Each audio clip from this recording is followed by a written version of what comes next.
avec beaucoup de plaisir qu'on est avec vous, Paul Couturiot, pour Ce feu qui me dévore dans la collection Terre de France des presses de la Cité. Ça raconte l'histoire de Bernard qui va partir en prison, je me permets peut-être injustement, ou qui va se sacrifier, on en parlera un petit peu plus tard. Oui. Mais c'est un roman personnel, vous pouvez me dire pour quelle raison? Parce que c'est un roman avec toute la part de fiction que cela implique, mais tous les souvenirs de Bernard, son enfance, son adolescence, c'est ce que moi j'ai vécu. Donc c'est vraiment sans phare, mon enfance.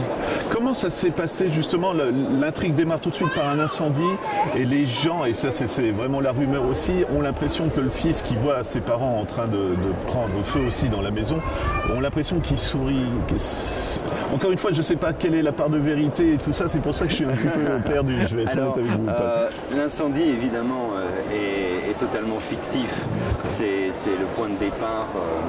Et pourquoi il sourit? Parce qu'en fait, c'est un adolescent qui est tout le temps dans son rêve, dans son écriture. Il est passionné d'écriture, de lecture. Il écrit, il a envie d'écrire un roman. Et il passe ses journées dans une petite maisonnette construite par son grand-père dans le jardin des grands-parents. Et il écrit.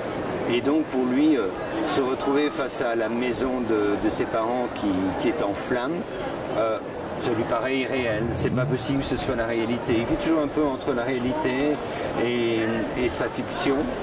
Et quand il comprend que si, c'est la réalité, les gens ont une image de lui qui est celle d'un adolescent qui apparemment se moque de tout. Voilà, et c'est aussi quelque part un roman à suspense, je pense que vous serez d'accord avec moi, parce qu'il se trouve que comme il aime écrire, on va découvrir certains de ses écrits qui racontent aussi ce qui se déroule, hein, tout simplement. Voilà, c'est ce qui va être l'élément qui va le désigner comme coupable aux yeux de la justice, que dans un de ses écrits, qui n'a pas encore la prétention d'appeler roman, mais bon, ce sont ses exercices d'écriture à lui. Il y a une scène qui correspond en tout point à l'incendie qui se déroule devant ses yeux. Et cette scène est dans ce roman complètement fictif, déplacé, etc. Mais là, visiblement, quelqu'un, lui, peut-être, a reproduit le scénario de sa fiction. Est-ce que quand on découvre qu'on veut devenir écrivain, c'est parce qu'on a été influencé par beaucoup de monde, parce qu'on a vécu? Par exemple, ses parents, on va découvrir que ce n'étaient pas vraiment des parents formidables, que le grand-père, lui, il y a une scène superbe d'ailleurs avec une porte qu'on ne doit pas ouvrir dans un couloir, mais ça justement, ça génère aussi toute la création. C'est ça aussi un écrivain, c'est qu'il absorbe tout ce qu'il a vécu aussi. Oui, bien sûr. Alors, bon, moi j'ai été, entre guillemets, gâté positivement et négativement, parce que il y avait la violence de mes parents qui m'a amené à fuir dans la lecture, et comme je n'avais jamais assez de livres à lire, la suite logique était l'écriture. Et d'un autre côté, l'influence positive, c'était mon grand-père qui n'était pas du tout un intellectuel, qui était un pompier, et en partie un menuisier. Voilà. Et il racontait toujours des histoires, il inventait des choses. Le moindre petit détail, une main un peu grande sur un mur, que l'adulte... Et j'y ai cru. Voilà. Mais l'adulte, si il croit qu'il sait que c'est une main sale qui a traîné sur le mur, mais elle paraît énorme. Et donc il lui explique que c'est la main du diable. Et il a toujours comme ça des façons de transformer la réalité en quelque chose de fantastique et de merveilleux. À tel point que quand je passais toutes mes vacances chez mes grands-parents à Metz, au Sablon, alors que je suis bruxellois d'origine, et l'été je retrouvais mes copains du Sablon, Et il voulait toujours que je raconte les histoires de mon grand-père. Donc on se retrouvait sur la place Saint-Livier et il y avait un banc, on était installés sur le banc et raconte-nous les histoires. Alors je racontais les histoires du grand-père et puis un jour j'étais à court, j'avais tout raconté et ils en voulaient plus. Et là j'ai commencé à inventer mes propres histoires et à les tester en fait sur les copains du quartier. Est-ce que c'est une libération, je ne sais pas, mais pour vous justement, parce que ce que vous êtes en train de dire, c'est ce qu'on lit aussi dans le roman, de le coucher sur le papier, ça fait du bien? Alors, bon, mes problèmes par rapport à mon enfance, je pense vraiment les avoir réglés. Il y a plus de rancœur chez moi, il y a plus de... Bon, on n'est pas dans du Zola. Voilà. En revanche, ce que j'ai voulu, c'est partir de mon expérience et la raconter, parce que je pense que je ne suis pas le seul à avoir vécu ce genre d'enfance. Et je pense que pour des gens qui vivent cela ou qui l'ont peut-être vécu et qui en souffrent toujours, voir qu'il y a moyen de s'en sortir, qu'il y a une résilience possible, ça peut être un message positif. Et c'est dans ce sens-là que j'ai écrit ce roman, pas du tout pour me lamenter sur mon passé, mais vraiment pour donner une forme d'exemple. Voilà. Il y a eu une critique sur ce livre qui m'a beaucoup touché.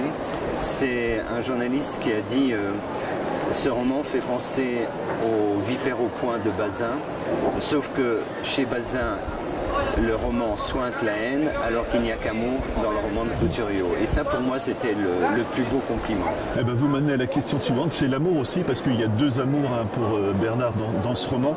Il y a aussi le sens du sacrifice pour Bernard par rapport à ça aussi. Oui, et ça, il me paraît découler de façon assez logique, même si dans la vie, j'ai pas mis le feu, personne n'a mis le feu à la maison de mes parents, ils ne sont pas morts dans un incendie. Mais c'est quelque chose qui me paraît tout à fait logique, parce que quand vous êtes enfant, bon, mes parents me battaient quand on était à Bruxelles où on vivait.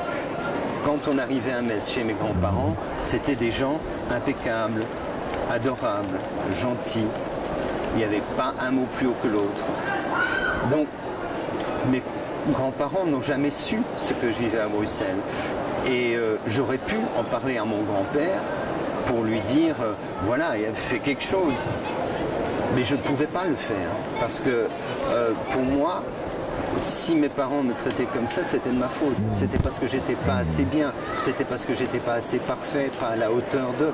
Donc si je racontais ça à mon grand-père, il risquait lui aussi de considérer et d'être déçu de moi. Et donc je risquais de perdre une partie de son amour. Ça, c'était dans mon imaginaire, évidemment. Donc il y a une forme de culpabilité de l'enfant battu. Et du coup, une forme de sacrifice. C'est justement dans le roman, il y a un passage avec une balade et des marrons, je ne sais pas si vous... Mais oui, ça explique exactement ce que vous voulez dire, mais vraiment, j'invite les lecteurs à découvrir. Ce sera une de mes dernières questions, Paul, mais à la fin, il va y avoir la révélation, mais devant le corps de quelqu'un, je ne vais pas dire non plus ce que c'est, est-ce que... Alors, je vais peut-être en rajouter beaucoup, mais est-ce que c'est face à la mort, justement, qu'on fait le point sur tout ce qu'on a, et justement, il se libère comme ça aussi? Oui, je crois que le fait que tous les protagonistes de l'histoire soient décédés lui permet de parler, enfin. Mais il faut un catalyseur, il faut ces retrouvailles avec son amour d'enfance, et quelqu'un qui lui dit, mais il n'y a plus personne, et ton grand-père aurait voulu que tu parles, fais-le. Pas parce qu'il va l'entendre puisqu'il est décédé, mais simplement parce que ça te libérera. Et là, c'est la personne qu'il fallait, c'est le moment, c'est aussi cette confrontation avec la mort, effectivement, qui fait qu'il va se libérer et raconter son histoire. Justement, c'était un livre nécessaire pour vous à ce moment-ci de votre vie?